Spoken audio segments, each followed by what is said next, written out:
going for blood. Cooper surged on the scene in 1984. Pummeling victories convinced many he was a threat to Mike Tyson's crown. But great potential was snuffed out by cocaine addiction. I didn't know which way to go.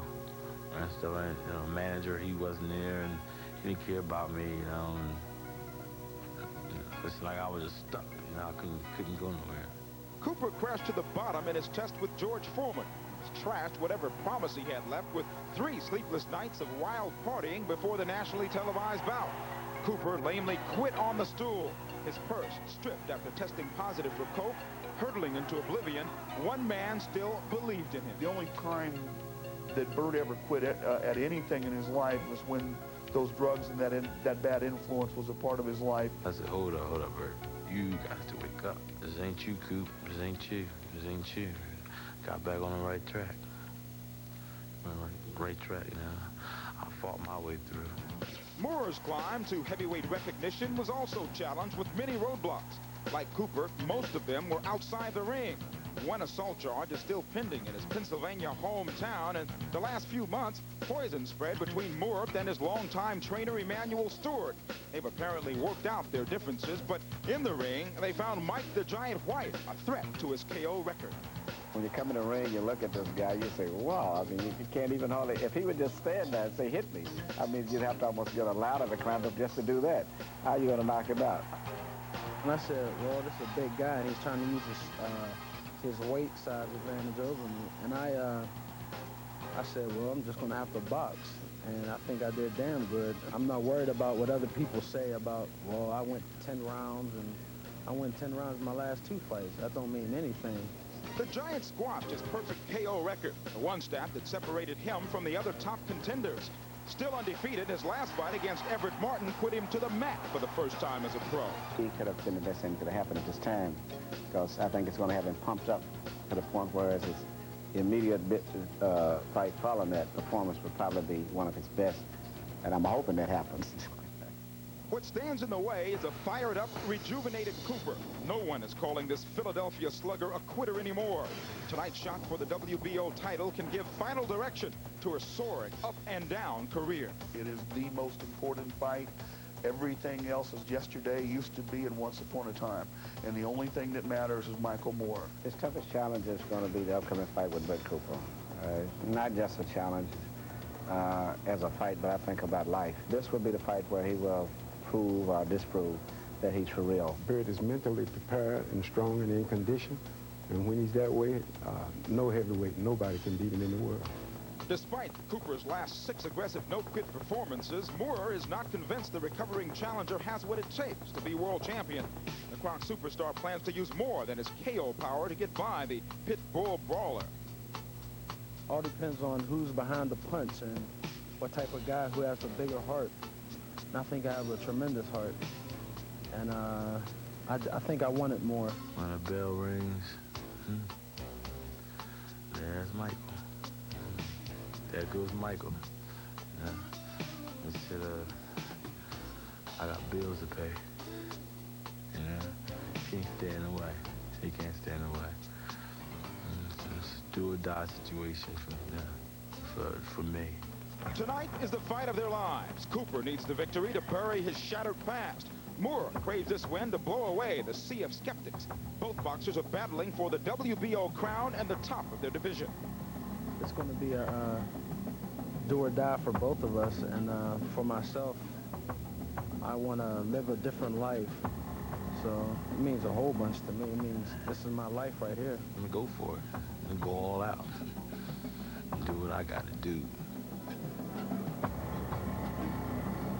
And we are back live at Atlantic City's Trump Taj Mahal, where it's time for the main event. The WBO Heavyweight Championship of the World, Michael Moorer against Smokin Bert Cooper. And for the action at ringside, let's go now to Lynn Burke. Thank you, Cambrell Marshall, and I enjoyed listening to what Lou Duva had to say, how he wants Evander Holyfield, and they're going to get Riddick Bowe, and they're going to knock him out. Okay, Riddick Bowe, you heard what Lou had to say. You heard what he said he wants. Well, he's never too old for his wants to hurt him. I know he would love to see that happen, but unfortunately, it shall never take place. What is the scenario? A lot of talk, perhaps, that you and Evander Holyfield, should you both win your next fight, that's the next big fight. Yes, I think that we will hook up in October or November sometime, and I shall emerge as a new heavyweight champion of the world. Okay. What do you make of Moorer-Cooper coming up here for the WBO championship? Well, as always, with heavyweights, I think it depends on who's determined, who's in better shape than the other, and Michael Moorer has a big punch, so we'll see how Cooper can take that. So you lean towards Moorer? A little bit more, because Cooper weighed in at 225 pounds, up, yeah. and that's not good for his height. All right, you're going to be our guest judge for this one, so good luck. My pleasure. I think you scored the Stevens thing the way I did. Yeah, Stevens a little bit ahead, huh? Pretty much. All right, well, but the real judges gave it to Bramble. Okay, thank you, Riddick. I'm joined, of course, by Joe Goosen. Joe, the issue of being in shape. There were a lot of observers who watched Bert Cooper and said, gee, they questioned if he was in tremendous shape or not. Well, it's hard to think with the opportunity and the money that lays ahead of him that he would not be in tip-top shape for this. They said he went away to camp to Florida for 6 weeks, a few different training camps, but he did come in at 4 or 5 pounds heavier than he has in his last 7 or 8 or 9 fights. So that may be a telltale sign. All right, you know, people always love in boxing to look for negatives. Critics will point to Michael Moorer. He did not look terrific against Bigfoot Martin. Well, it's hard to look good against guys that are normally can take survivors and take you down the road like Bigfoot did with George Foreman. He's done with almost everyone he's fought. And against Mike White, that was another example of Michael Moorer not looking too good. But Mike White is 7 feet tall. It's hard to look good against anybody that awkward and tall. But I think against Bert Cooper tonight, the style of Cooper suits Michael Moorer to a T. An inside fight where he can use his short counter punches and tremendously strong uppercuts on the inside with Bert Cooper. It's going to be a tough brawl, and however long it lasts. All right, let's get specific. Let's get right to Goosen's corner. Let's start with Smokin Bert Cooper. All right, great. Well, Bert Cooper, like we said, he's been in training camp, and he had more than a week to prepare for this fight, as in the case with Evander Holyfield. But he's got to get inside on Michael Moorer. Michael Moorer, 6'2". He's got to avoid those uppercuts, because that is exactly the punches that he took against Evander Holyfield that spelled doom for him. And on the inside, he must answer all the punches back. Don't get caught where the referee can stop the fight because you aren't punching back. And here he comes, the #2 WBO heavyweight contender. They are fighting for the vacant crown because Roy Mercer yielded his belt to fight Larry Holmes. And Cooper from Philadelphia, now living in Salem, Virginia, he'll have a big following here. You know, he's lost to George Foreman. Of course, as Cambrell Marshall was talking about earlier, there were some drug problems. Lost to our compatriot here, Riddick Bowe. Lost to Mercer, but acquitted himself well against Ray, even though he lost. There's the record, 27-8, 24 knockouts. But, of course, against Evander Holyfield, he nearly pulled the biggest upset this side of Buster Douglas. Came close that night in Atlanta, last November the 23rd. But it was finally stopped by Mills Lane in the 7th round, although Cooper thought it was stopped a bit early.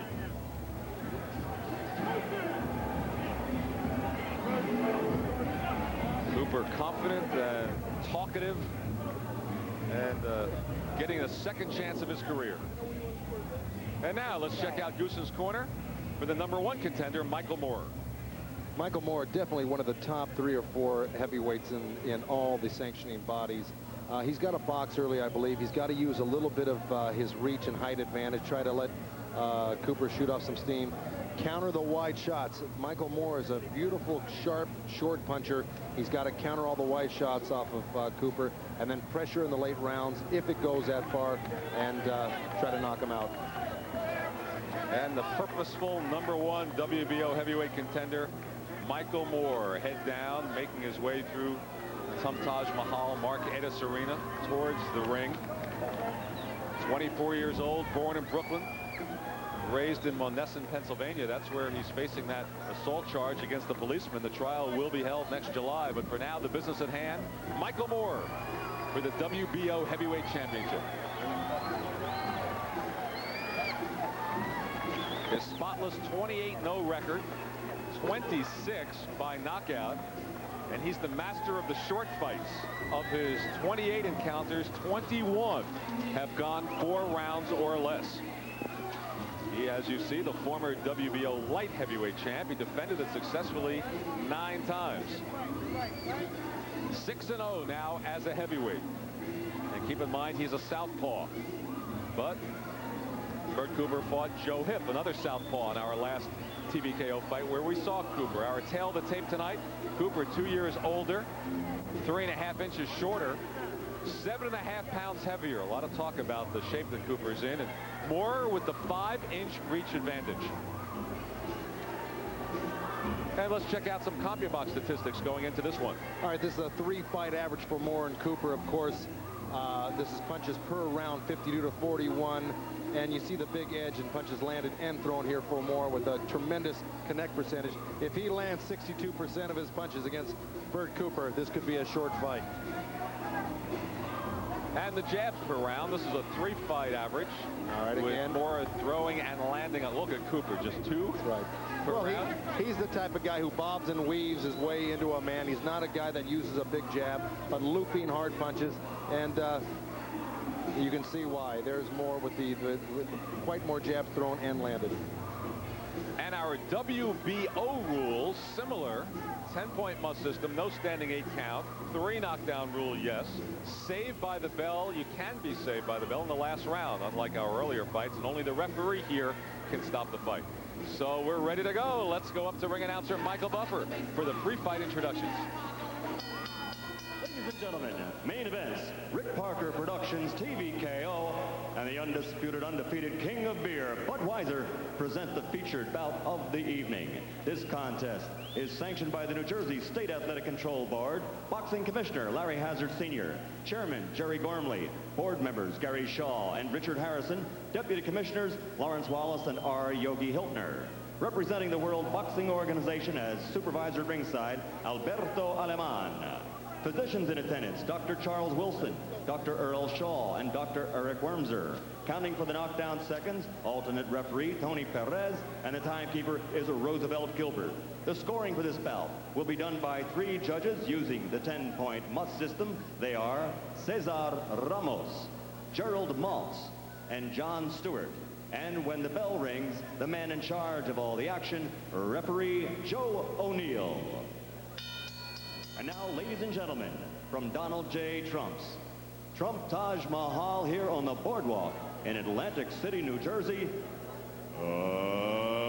Let's get ready to rumble! 12 rounds of boxing for the vacant WBO World Heavyweight title. Introducing first, fighting out of the red corner, wearing the Kronk Gold colors, and weighing in at 217 pounds, he's from the Motor City, Detroit, Michigan. He brings a professional record of 28-0, 26 knockouts to his credit. He's the former WBO light heavyweight champion and ranked #1 in the world in the heavyweight division by the WBO. Ladies and gentlemen, Michael Moorer. And across the ring, fighting out of the blue corner, his opponent wearing the black trunks with silver trim. He weighs 224 1/4 pounds from Westchester, Pennsylvania. His professional record, 27-8, and 24 of his 27 victories are by KO. And last November, he proved that the smoke is no joke. Ranked #2 by the WBO, ladies and gentlemen, Smokin Bert Cooper. The trunks are a little high, Bert, so I'll decide what a low blow is. They come to see you fight, not me referee. We understand that? I want your best. Shake hands and come out boxing. Good luck.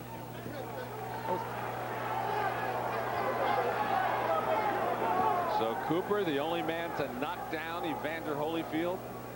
Been in those 7 championship rounds against Holyfield before losing. Michael Moorer, more experienced, but Moorer says he's been sleeping, and drinking his opponent. So he's focused on Bert Cooper. So here we go. Scheduled for 12. Do you think we'll go anywhere near that?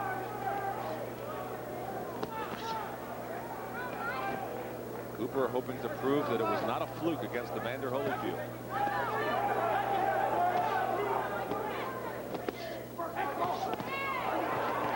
Moorer landing with the left hand. Cooper has Moorer up against the ropes. the body shot, the right hand, or blocking one right. Then he takes it, and he's hurt. And Michael Moore is out on his face. Michael Moore. That fight is over if Joe O'Neill doesn't give him a count right here. But Michael Moore looks like he's out cold on his feet. Now Joe O'Neill sends Cooper over to continue the count. That's right. By virtue of Cooper not going to the neutral corner, the count was stopped and gave Moore a few extra seconds. A long straight right hand. Michael Moore. Bert Cooper goes after him. Moore went down at the hands of Bigfoot Martin before he got up to win that fight. But in a surprise here, Cooper got him down in the first round. But he just hurt Cooper with a short little left hand himself. Crowd on its feet. What a first round. Now they're standing head to head. Moore digging in a body shot. Cooper responds with a couple of his own.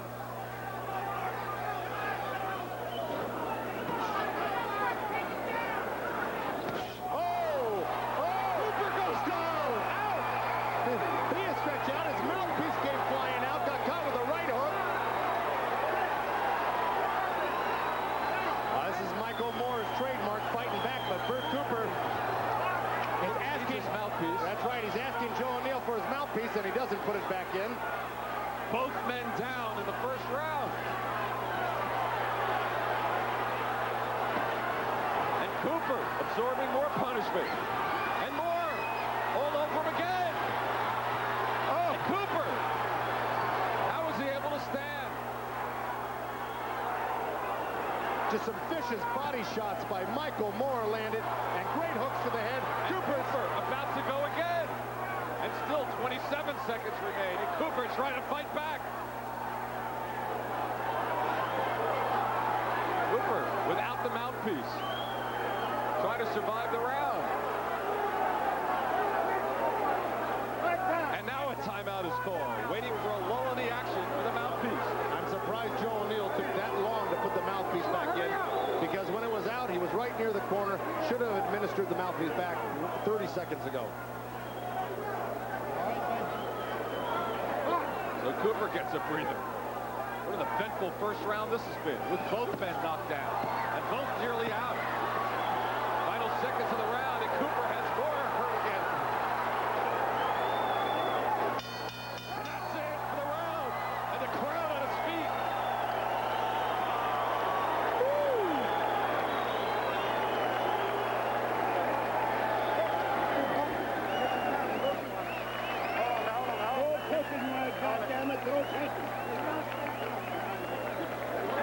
We'll take a look at Michael Moore going down first, Joe. Even though the count was stopped for a neutral corner, That's right. I don't believe he would have been counted out, That's Joe. right. It started out with a couple of body shots. You're right about that, because he did get up in time, but it looked like he wasn't. Right hand off the temple, two right hands. rights. That's the one that really stunned him. His legs are coming off the ground. His hands are dropped. His back is turned. I mean, those are all the telltale signs of a guy that's not going to keep on fighting. And now here comes Cooper going down. This is the reverse. Bingo. Left hand down, right hook over the top. Two of them, as a matter of fact. Mouthpiece comes out. Cooper looks like he's dead. And, of course, gets back up and recoups and makes a great assault at the end of the round. So what a wild first round. I'm glad Riddick Bowe's scoring this one, not me. I think Riddick's glad he's sitting here watching this one. Sure does. Start the second round. Cooper immediately tags Moore. Well, obviously, Cooper, the punches that he got hit with were those two right hooks, and he's continuing to drop his left hand. He's got to keep those up. Body shot from Moore. Left hand. Moore. Cooper goes back at him. What a heavyweight brawl this is. Heads are close together. Warned by referee Joe O'Neill, watching heads touching each other, always dangerous.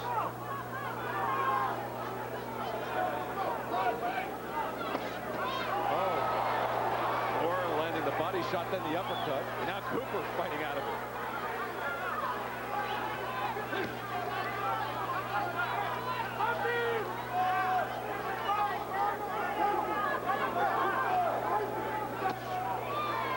Body shot from Moore. Cooper responds. Tit for tat here in the second.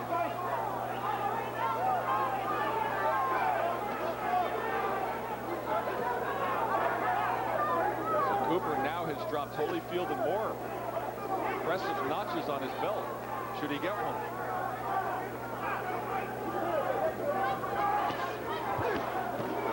Now he hurts Moorer again with the right hand. Another right.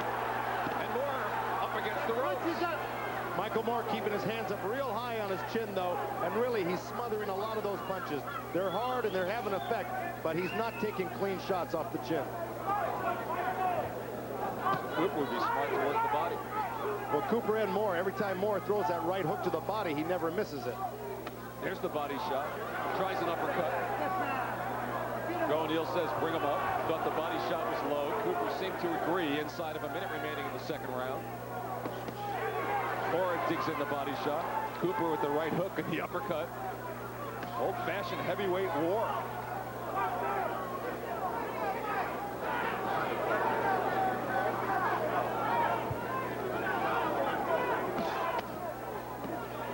Good body shot from Cooper. That's right. Cooper is doing what he should do and has to do, and that's answer back every punch Moore throws. And but try right to now, bring those hands down, Joe. That's right. But right now, Cooper's actually a little bit busier on the inside right now with his body shots.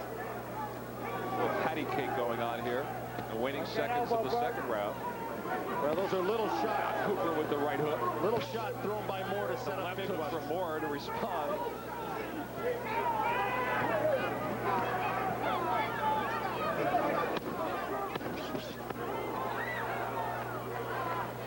You see what I mean about those little shots Moore will throw to set up those big shots. And then Cooper back to the body of Moore.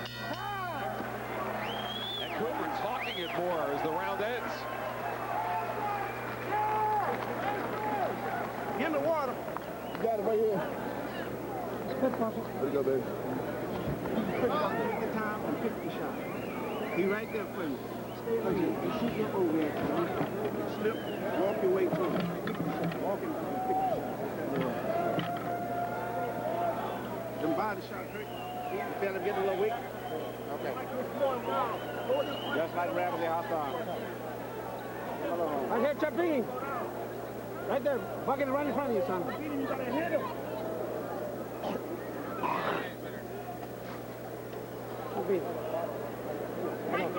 Manual, Vaseline. That's right. Okay. Okay.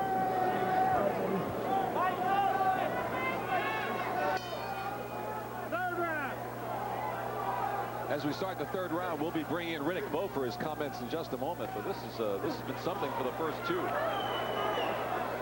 Michael Moore in the gold Kronk trunks, Bert Cooper in the black, fighting for the vacant WBO heavyweight championship belt. Oh, Cooper with the combination and another combination, and he has Moore down again.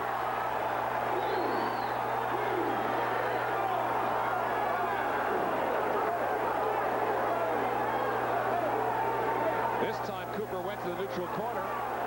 Here we go. 2 knockdowns to 1 in favor of Bert Cooper.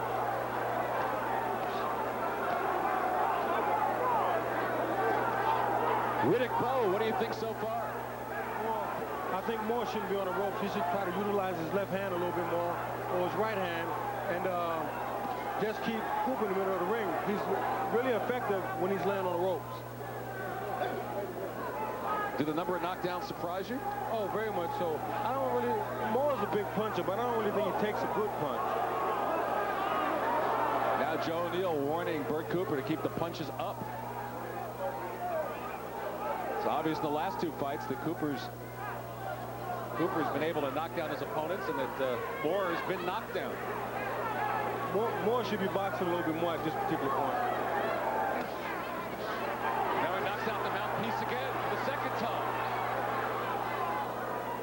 Cooper's mouthpiece is on the canvas. And this has been a trademark of Moore against Everett Bigfoot Martin. When he got knocked down, came back and fought brilliantly against Alex Stewart. Got stunned in the second round, came back to knock out Alex Stewart. So Michael Moore is not about to quit because he's getting knocked down or hurt. Now a timeout to get the mouthpiece taken care of. But I agree with Riddick Bowe saying that Michael Moore should be off the ropes. It's something we pointed out at the beginning of the fight. And look at the blood from the right eye of Bert Cooper. Of course, Tony Ayala Sr. in Moore's corner is telling him to use the ring more. It's turned into a free-for-all here. Now they slow down. Approximately 35 seconds remaining in the round. A cut opened up to the right of the right eye. Bert Cooper. Moorer has been down twice. Cooper once. The uppercut from Moorer. Well, the farther apart Cooper's hands get, the more easily Michael Moorer is going to slide in those uppercuts. And that's really where he does his most damage on the inside. Michael Moorer needs to start putting combinations together. He's throwing one shot at a time. Cooper can see him coming, so therefore he's able to cover up.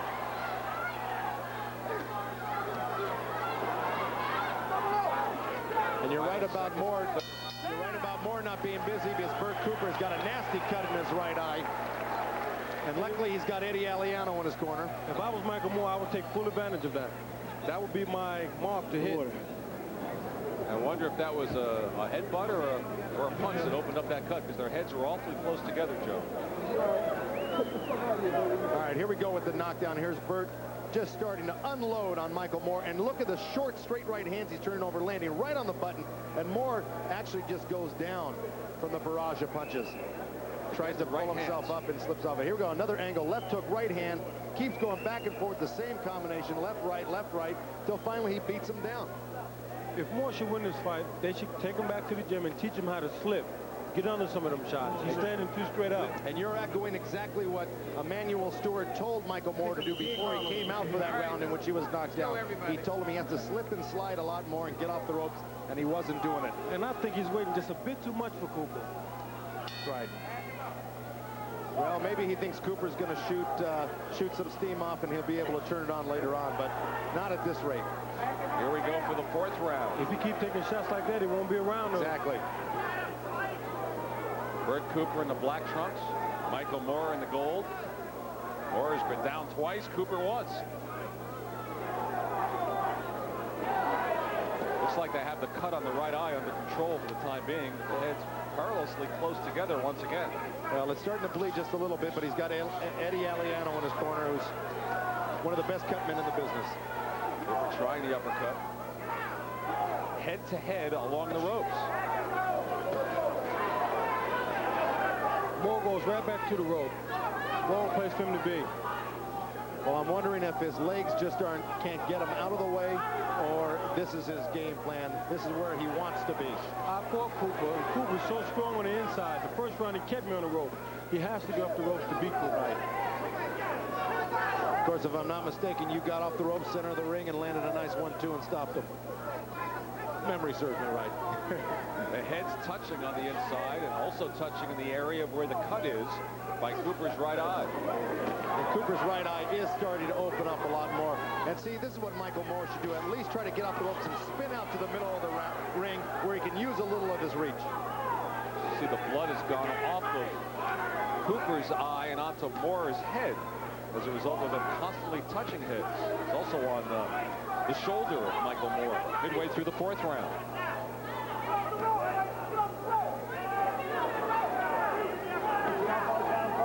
And Moorer continues to live on the ropes. Good body shot to the liver, which really backed Bert Cooper off for a second there. Oh! And Cooper lands again. Wow. And his mouthpiece is falling out. Tries to push it back in with his glove. Moorer landed some great shots to the body, a left hand over the top, and Cooper snuck in a counter right hand, which buzzed Moorer. So this is a real back and forth fight here in this round. Moorer's taking a big chance. He's on the inside. He might get a headbutt and bleed, you know, get a cut or something. I just think he should box a little bit more now. Well, like you said, it may be the fact that he can't get off the ropes, that Bert Cooper is so strong early on in these rounds that he just won't let him off the ropes. But it looks like he could spin off if he wanted to and get out into the middle of the ring. Yeah, because it doesn't look like he's applying that much pressure. He's just in front of him. That's right. Is Moorer hoping that he can tire Cooper out? That's why he's employing the strategy as well, try to get into the later rounds. Looks like it. A couple of right hands from Moorer. Final seconds of the fourth round.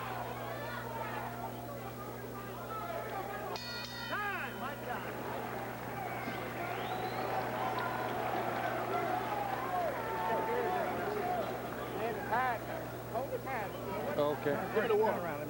Give me the water. Okay, take it away, Eddie. Right there, flutter jab. Huh? Get Give me the down. water. Okay. Stay down. Give me the water. Give me the water. Stay down. You hit it. All right, let's take a look at Riddick Bowe's scorecard. Riddick, how have you scored it? I have Cooper ahead by 2 points, 38-40. Like a couple of 10-10 rounds in there. Yeah, I have the last round even. Push him. When you push him off, lead back with the right jab right away. You don't have to worry about getting caught with the right hand if you do that, because your right hand will beat to him to the punch first.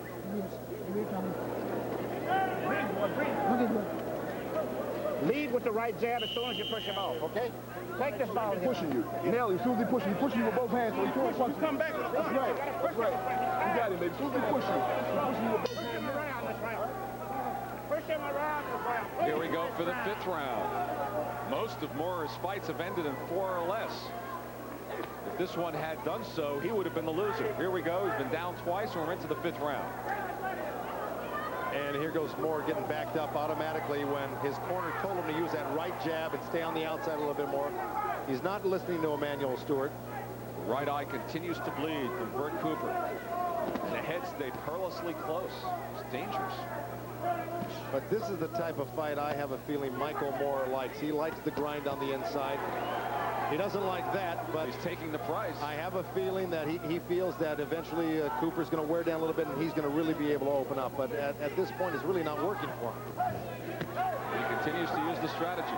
Backed up against the ropes, fighting from there, landing. Lands with the left hook. Cooper was the one asking for the water between rounds. I wonder if that's what Moore's trying to do, wear him down. But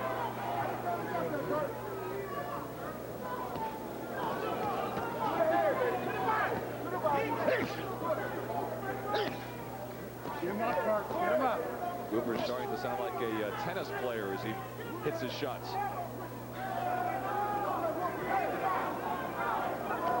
That eye is looking real nasty on. Oh, great hand by Cooper. Midway through the 5th round. And the body shots a little bit low from Cooper, wanting to keep him up. The eye looking ugly, as you said, bloody. Heads stay together. A real Donnybrook here tonight.